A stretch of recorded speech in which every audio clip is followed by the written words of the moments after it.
గోకులంలో ఒక ఆవిడ బావి దగ్గర నీళ్లు పట్టుకుని బిందె బరువుగా ఉండటం వల్ల ఎవరైనా తల మీద పెడితే బాగుండని ఎదురు చూస్తున్నారట. అటుగా కృష్ణయ్య వెళ్తున్నాడు. కృష్ణయ్య, ఓ కృష్ణయ్య, కాస్త ఈ నీళ్ల బిందెని తల మీద పెడతావా, బరువుగా ఉంది అందట. పట్టించుకోకుండా కన్నయ్య వెళ్లిపోయాడు.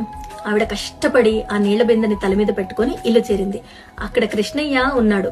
చూసి, ఏమమ్మా, తల మీద బరువుని కిందకి దించమంటావా అని అడిగాడట.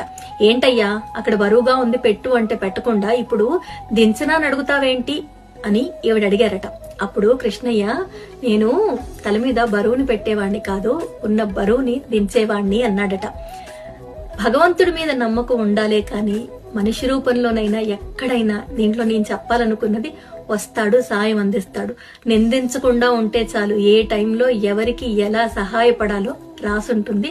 వచ్చేవాళ్ళు వస్తారు. కాస్త ఓపిక కావాలి, అంతే.